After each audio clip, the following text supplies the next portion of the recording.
The trading post on Station Helix 9 reeked of ozone and desperation.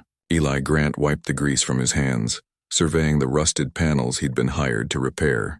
The Korvathi merchants who owned this section of the station were notorious for cutting corners.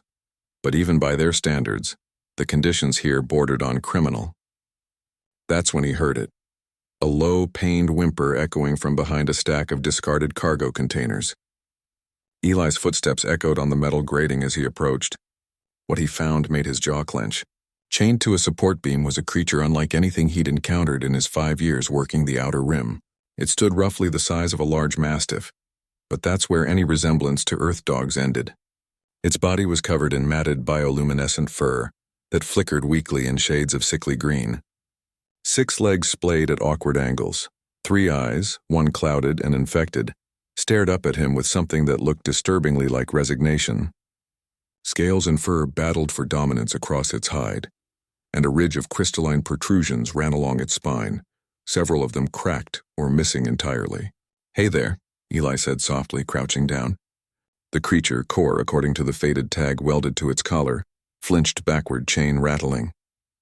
A Korvathi merchant materialized from the shadows, its tentacles writhing with obvious irritation. "Human, step away from the guardian beast. It is defective." "Defective?" Eli's voice carried an edge that made the alien pause. "It's starving and injured." "A failed genetic experiment," the merchant explained with a dismissive wave. "Bred to guard high-value cargo, but this one's template was corrupted. Ugly thing, worthless. We keep meaning to dispose of it, but—" The tentacles shrugged. "You understand, busy." Eli understood all right. He understood that across 1,000 worlds and 100 species, cruelty wore the same face. "I'll take it off your hands." The Korvathi's eyes gleamed with sudden interest. 1,000 credits. "For something you were going to dispose of?" 200.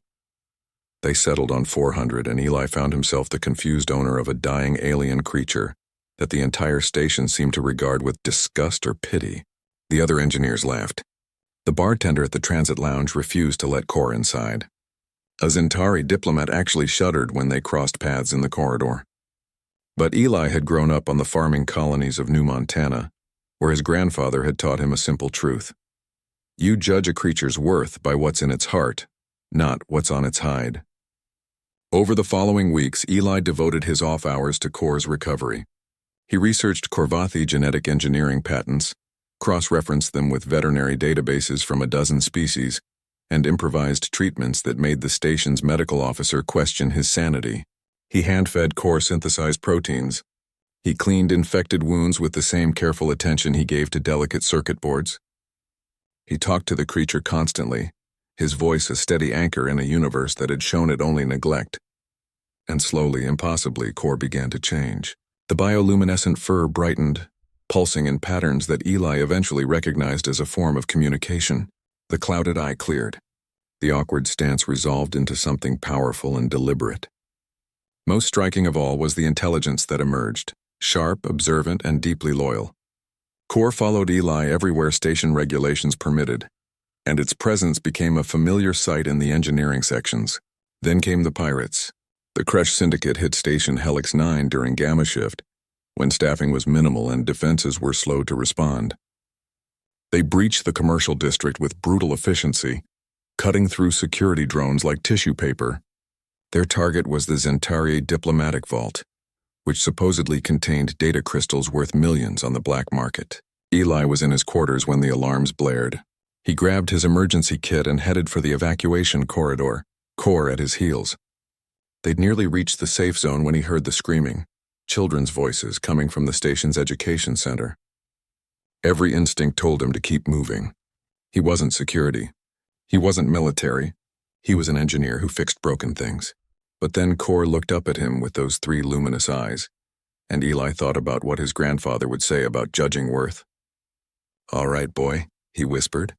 "Let's go be stupid together." The education center had been sealed by emergency protocols, trapping 15 children and 2 teachers inside with 3 Kresh pirates trying to cut through the reinforced door. Eli approached from the service corridor, heart hammering, painfully aware that his toolkit contained nothing resembling a weapon. He didn't need one.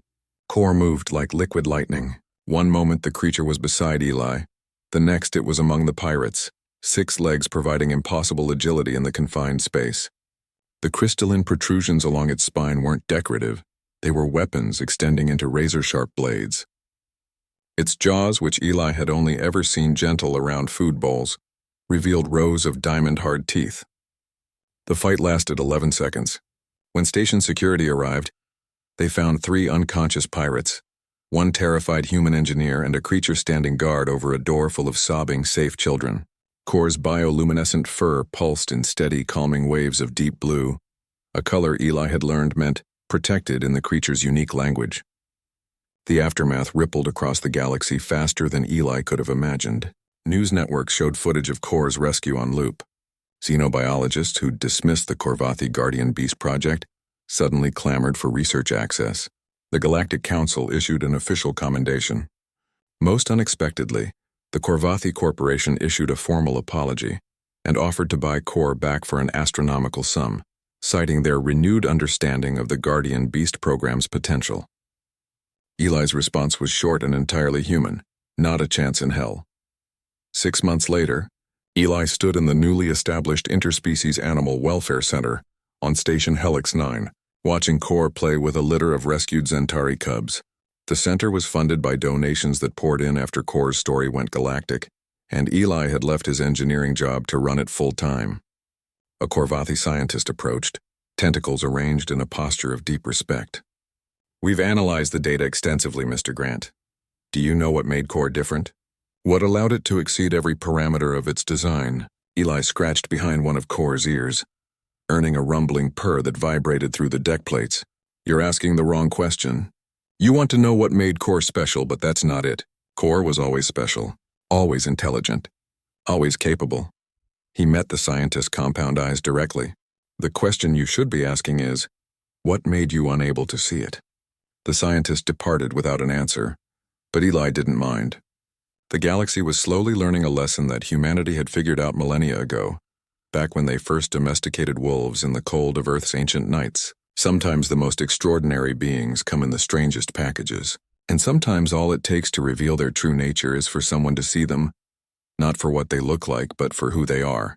Kor's 3 eyes gleamed with contentment as children from a dozen species gathered around for feeding time, none of them seeing anything ugly at all.